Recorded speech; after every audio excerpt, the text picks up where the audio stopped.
Hello everyone, my name is Vatsala Sharma. आज हम goodwill chapter का लास्ट मेथड डिस्कस करेंगे, दैट इज़ कैपिटलाइजेशन मेथड। ठीक है, कैपिटलाइजेशन हम दो तरीके से करते हैं। First, capitalization of average profit, second capitalization of super profit. सबसे पहले हम कैपिटलाइजेशन ऑफ एवरेज प्रॉफिट समझते हैं, उसके बाद कैपिटलाइजेशन ऑफ सुपर प्रॉफिट करेंगे। इसमें हमने सिर्फ फॉर्मूलेज को ही लर्न करना है, बाकी सारी वैल्यूज़ हमें क्वेश्चन में गिवन होती हैं। ठीक है, और उन वैल्यूज़ को हमने इन फॉर्मूले में पुट करना है। तो इसका फॉर्मूला देख लेते हैं। Goodwill is equals to capitalised value minus capital employed. Capital employed मैं आपको पहले भी बता चुकी हूँ, जो पार्टनर कैपिटल लगाते हैं अपने बिजनेस में उसे हम कैपिटल एम्प्लॉयड बोलते हैं। कैपिटल एम्प्लॉयड को हम एसेट्स माइनस लाइबिलिटीज़ भी बोल देते हैं, नेट एसेट्स भी बोल देते हैं। ठीक है, अगर क्वेश्चन में हमें कैपिटल दे रखी है तो अब तो हम एज इट इज़ लिख लेंगे, अगर नेट एसेट दे रखी है तो वो भी हमारी कैपिटल एम्प्लॉयड है। ठीक है, तो इसके दो तीन नाम होते हैं। कैपिटल एम्प्लॉयड को हम एसेट्स माइनस लाइबिलिटी भी बोल देते हैं और नेट एसेट भी बोल देते हैं। और कैपिटलाइज्ड वैल्यू कैसे निकलेगी? Capitalised value is equals to average oblique actual profit into में 100 डिवाइडेड बाय में नॉर्मल रेट ऑफ रिटर्न। इसके ये दो फॉर्मूले हैं, मतलब गुडविल तो ऐसे निकलेगी capitalised value minus capital employed. अब कैपिटलाइज्ड वैल्यू कैसे निकलेगी? जो हमें प्रॉफिट गिवन होगा उसके अकॉर्डिंग, या तो एवरेज गिवन होगा तो एवरेज लिख देंगे, प्रॉफिट सिर्फ गिवन होगा तो वो एक्चुअल प्रॉफिट हो गया। Average oblique actual profit into में 100 डिवाइडेड बाय में नॉर्मल रेट ऑफ रिटर्न। इसके अब दो क्वेश्चन हम डिस्कस करते हैं। फर्स्ट क्वेश्चन है, from the following information calculate value of goodwill of the firm by applying capitalisation method. Total capital of the firm is 16 lakh, normal rate of return 10% given है, profit given है हमें 2 lakh rupees. ठीक है, तो अब सबसे पहले हमने कैपिटलाइज्ड वैल्यू निकालेंगे। कैपिटलाइज्ड वैल्यू का क्या फॉर्मूला है? एवरेज प्रॉफिट इनटू में 100 डिवाइडेड बाय में नॉर्मल रेट ऑफ रिटर्न।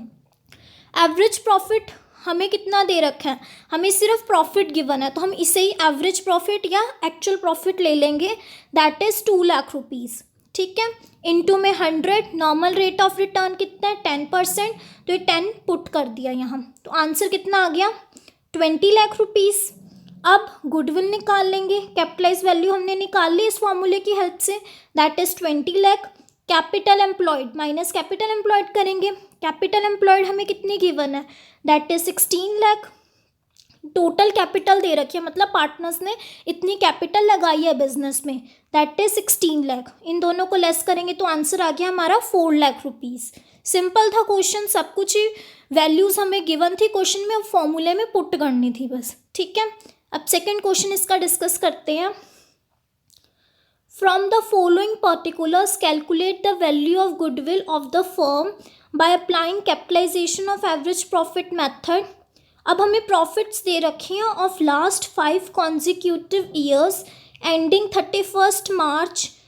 2017 का 54,000, 2016 का 42,000, 2015 का 39,000 एंड 2014 का 67,000 एंड 2013 का 59,000।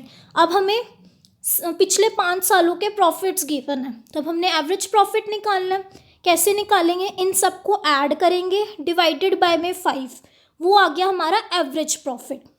इसके लिए सबसे पहले हम कैपिटलाइज्ड वैल्यू निकालते हैं। तो इसका क्या फॉर्मूला होता है कैपिटलाइज्ड वैल्यू का? एवरेज प्रॉफिट इनटू में 100 डिवाइडेड बाय में नॉर्मल रेट ऑफ रिटर्न। तो जो आंसर आएगा इन सबको ऐड करने के बाद डिवाइडेड बाय में 5 करेंगे, इनटू में 100 डिवाइडेड बाय में normal rate of return, that is 20%। तो 20 वहाँ पुट कर देंगे, तो जो आंसर आएगा वो हमारी कैपिटलाइज्ड वैल्यू आ जाएगी। अब उस कैपिटलाइज्ड वैल्यू में हमने लेस करना है कैपिटल एम्प्लॉयड को। अब देखो कैपिटल एम्प्लॉयड हमें कहाँ गिवन है? कैपिटल एम्प्लॉयड यहाँ गिवन है, लिखा हुआ है net assets of the firm. मैंने आपको पहले बताया था हम कैपिटल एम्प्लॉयड को नेट एसेट्स भी बोल देते हैं। तो ये कितनी गिवन है? 2 लाख रुपीज़। तो जो हमारी कैपिटलाइज्ड वैल्यू आई उसमें से ये कैपिटल एम्प्लॉयड लेस कर देंगे, तो आंसर आ जाएगा हमारा गुडविल का। देखो यहाँ करके दिखाया है, 5 ईयर्स के प्रॉफिट्स गिवन है, ऐड किया, डिवाइडेड बाय में 5 किया, तो ये आ गया हमारा एवरेज प्रॉफिट। तो एवरेज प्रॉफिट या एक्चुअल प्रॉफिट इनटू में 100 डिवाइडेड बाय में कैपिटलाइजेशन रेट कितनी है 20, पुट कर दी तो ये कैपिटलाइज्ड वैल्यू आ गई।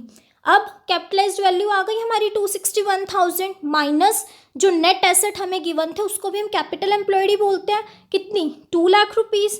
तो इन दोनों को लेस कर दिए तो हमारा आंसर आ गया गुडविल का, दैट इज 61,000। ओके, अब हम capitalisation of super profit discuss करते हैं। अब है कैपिटलाइजेशन ऑफ सुपर प्रॉफिट, इसका क्या फॉर्मूला है? इसका फॉर्मूला सिंपल ही है, goodwill is equals to super profit into में 100 डिवाइडेड बाय में नॉर्मल रेट ऑफ रिटर्न। ये मैंने आपको पिछली वीडियो में सुपर प्रॉफिट मेथड समझाया था, इसमें उसका यही फॉर्मूला लगेगा सुपर प्रॉफिट का कि average oblique actual profit minus normal profit. Okay, और नॉर्मल प्रॉफिट हमारा कैसे निकलता है? Normal profit is equals to capital employed into में normal rate of return divided by में 100। मतलब सुपर प्रॉफिट इनटू में 100 डिवाइडेड बाय में नॉर्मल रेट ऑफ रिटर्न, तो गुडविल का फॉर्मूला हो गया। और सुपर प्रॉफिट जैसे निकालते थे जिस फॉर्मूले से, ये उस फॉर्मूले से निकल जाएगा, that is average actual profit minus normal profit. और नॉर्मल प्रॉफिट कैसे निकलेगा? कैपिटल एम्प्लॉयड इनटू में normal rate of return divided by में 100। इसका एक क्वेश्चन डिस्कस करते हैं। Average profit of the firm is 2 lakh rupees, 2 lakh है। टोटल एसेट्स हमें फर्म की दे रखी हैं 15 लाख रुपीज़, और पार्टनर कैपिटल हमें दे रखा है 12 lakh rupees. Normal rate of return हमें दे रखा है 10%। और अब हमने गुडविल निकालनी है by the capitalisation of super profit. तो पहले तो सुपर प्रॉफिट देखेंगे। सुपर प्रॉफिट का क्या फॉर्मूला था?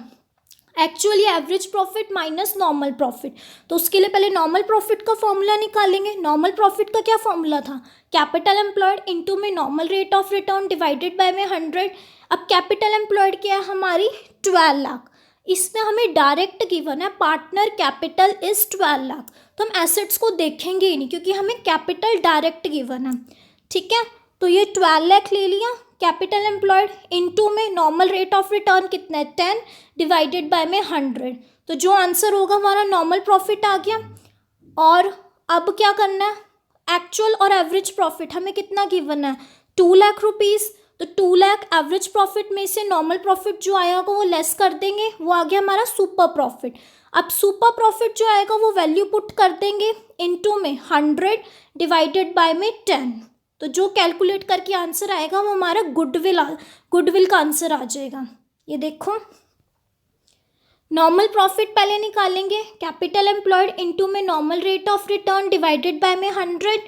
तो कितनी थी हमारी capital employed 12 lakh rupees into में 10 ओवर में 100, दैट इज 1,20,000। अब सुपर प्रॉफिट का फॉर्मूला लगाएंगे, एक्चुअल या average profit minus normal profit. Average profit हमें कितना गिवन है 2 lakh rupees minus normal profit, ये जो ऊपर हमने निकाला है 1,20,000। तो सुपर प्रॉफिट का आंसर कितना है 80,000, और वो 80,000 हमने यहाँ पुट कर दिया है इनटू में 100 डिवाइडेड बाय में 10, और आंसर हमारा आ गया 8 लाख रुपीज़। सिंपल था क्वेश्चन, ये भी सब कुछ ही गिवन था, बस फॉर्मूले में पुट करना था। तो बस आज मैंने आपको यही कराना था, कैपिटलाइजेशन मेथड ये हम 2 तरीके से करते हैं, first is average profit and second is super profit. कल हम इसका नेक्स्ट चैप्टर डिस्कस करेंगे, that is admission of a partner. I hope you will like this lecture. अगर आपको मेरा लेक्चर अच्छा लगा तो प्लीज़ मेरे इस चैनल को सब्सक्राइब कीजिए, लाइक कीजिए और शेयर कीजिए फ्रेंड्स के साथ।